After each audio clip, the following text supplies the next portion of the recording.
একটা মানুষ রাতারাতি ওই রকম থেকে চেঞ্জ হয়ে উদার হয়ে গেল। মানে এক কথায় বলতে সে তার বয়ফ্রেন্ডকে ডিচ করেই কাকুকে বিয়ে করছেন। এই সিরিয়ালে তো ঝগড়া হয়, আর মানুষ তো ঝগড়া টগড়া দেখতেই বেশি ভালোবাসে। যেরকম তুই ডেলি ডেলি ঝগড়া দেখার লোভে লোভে সিরিয়ালটা দেখ। Flashback. Hello friends, happy new year. আশা করি সবাই খুব ভালো আছেন, আর আমিও এই নিউ ইয়ারে অনেক ভালো আছি। আমি জানি আমি অনেকদিন পরে ভিডিও বানাচ্ছি। আসলে এই কদিন আমি কাজের এত প্রেশারে ছিলাম না গাইজ, মানে ক্লাস, ল্যাব, এক্সাম সব কিছু মিলায় মানে এত প্রেশার। কি বললি দিদি, তুই প্রেশার ফিল করতি? সারাদিন শুয়ে শুয়ে প্রেশার ফিল করতে নাকি রে দিদি, হরিজন্টালি? তুই আবার আসছিস? গাইজ এক মিনিট।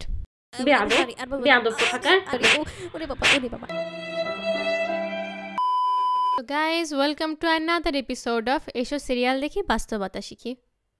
লিটারালি আমি 1 বছর পরে কথাটা বলতেছি, তাই বেশি কথা না বলে লেটস বিগিন।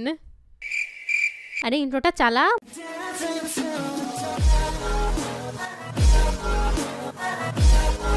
তো ফ্রেন্ডস, আজকে আমি এমন একটা লেজেন্ডারি সিরিয়াল নিয়ে কথা বলতে যাচ্ছি যেটা কেন শুরু হয়েছে, কেমনে শুরু হয়েছে, কিভাবে চলতেছে, আর নাটকে আলটিমেটলি কী হইতেছে সেটা আপনারা কখনোই ধরতে পারবেন না। মানে নর্মাল লজিক দিয়ে চিন্তা করলে এই নাটক শুরু হওয়ারই কথা না। এই কারণে আমি বলতেছি যে এই লেজেন্ডারি সিরিয়াল নিয়ে একজন রোস্টার হিসেবে যদি আমি ভিডিও না করতাম আমার পাপ লাগতো গাইস। ভগবান মাফ করো প্লিজ। এতক্ষণে আপনারা নিশ্চয়ই বুঝে গেছেন আমি কোন সিরিয়াল নিয়ে কথা বলতেছি, কিন্তু তাও যারা অতি নিষ্পাপ তাদের জন্য আমি দেখাচ্ছি আমি এই সিরিয়ালটা নিয়ে কথা বলতে যাচ্ছি। কন্টেন্টের জন্য আর কী দেখতে হবে ভগবান জানে। সিরিয়ালের শুরুতেই দেখা যায় যে আমাদের নায়িকা দিদিভাই তিনি খুব ভালো মানুষ, তিনি খুব সৎ মানুষ, মুখের উপর সত্যি কথা বলে, এবং সেটাও যেমন তেমন করে বলেন না, তিনি সবসময় ভাব সম্প্রসারণ করে এত সুন্দর করে সত্যি কথা বলে যে ওই সত্যি কথা বলতে বলতে একটা এপিসোড শেষ হয়ে যায়। তিনি নিজের বয়ফ্রেন্ডের এই সেটেল হওয়া, চাকরি পাওয়া এসবের জন্য অনেক দিন অপেক্ষা করছেন, অনেক স্যাক্রিফাইস করছেন। প্রথমেই দেখা যায় তিনি আসলেই খুব ভালো এবং আদর্শ মানুষ। কিন্তু আমার কথা হচ্ছে এতদিন উনি অপেক্ষা করলেন তার বয়ফ্রেন্ডের সেটেল হওয়া, চাকরি পাওয়া নিয়ে, তারপরে কি ঝামেলা হলো না হলো ধূপ করে এই কাকুর গলায় ঝুলে পড়লেন। মানে লজিকটা কি? এতদিন তো সেই অপেক্ষা করলেনই, বুড়ি তো হলেনই, তাহলে আর কয়টা দিন অপেক্ষা করে যাকে বিয়ে করতে চাইছিলেন তাকেই বিয়ে করতে পারতেন। আপনার যদি সরকারি চাকরিওয়ালা জামাই লাগতো আপনি কম বয়সেই তো বিয়ে করতে পারতেন। আপনার বয়সও গেল, আপনার বিএফও গেল, কি দরকার ছিল? মানে এক কথায় বলতে সে তার বয়ফ্রেন্ডকে ডিচ করেই কাকুকে বিয়ে করছেন।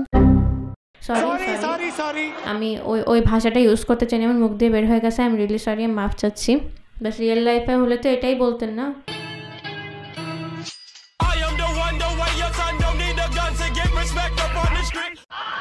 এই আন্টি শাশুড়ি মানে 99% গ্যারান্টি হচ্ছে ইনি দজ্জাল হবে, ইনি ঝামেলা করবে, ইনি নায়িকা দিদি ভাইয়ের উপর অনেক টর্চার করবে।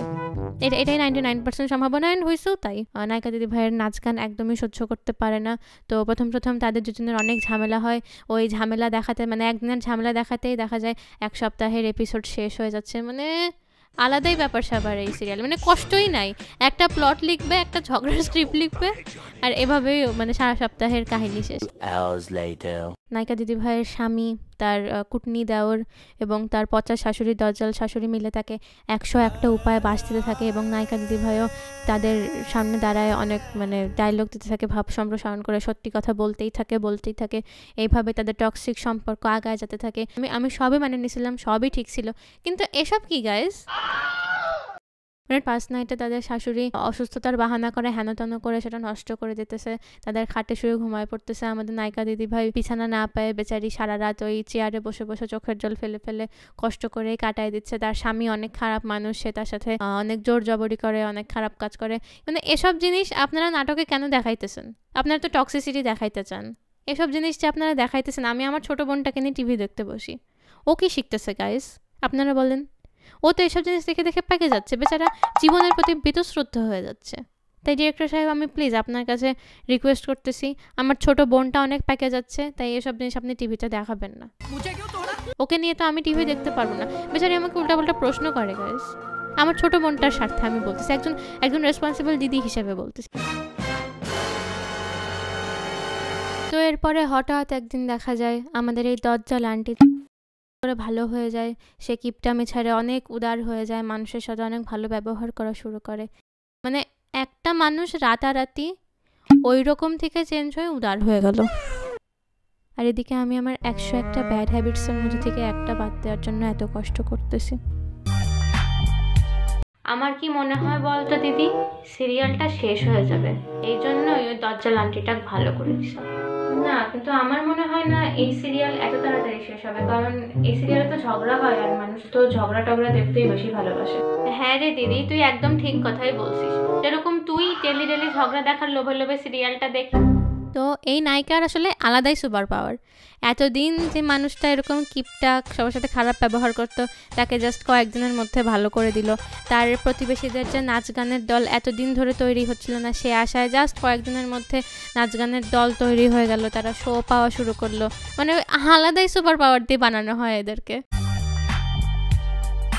তো আমাদের এই দজ্জাল আন্টি ভালো হয়ে গেল, তার ছেলেরা পুরোপুরি ভালো হয়ে যায় না, কারণ ওরা যদি ভালো হয়ে যায় তাহলে সিরিয়াল শেষ হয়ে যাবে। তার কুটনি 2 ছেলে ষড়যন্ত্র করতেই থাকে এবং নায়িকা দিদি ভাইকে ফাঁসাতেই থাকে এবং নায়িকা দিদি ভাই সেটাকে প্রতিহত করতেই থাকে। এইভাবেই তাদের জীবনযাত্রা চলতে থাকে। আমাদের নায়িকা দিদি ভাই প্রত্যেকদিন 10 বার করে রেগুলারলি বলতে থাকে যে আমি চলে যাব, চলে যাব, আমি চলে যাব।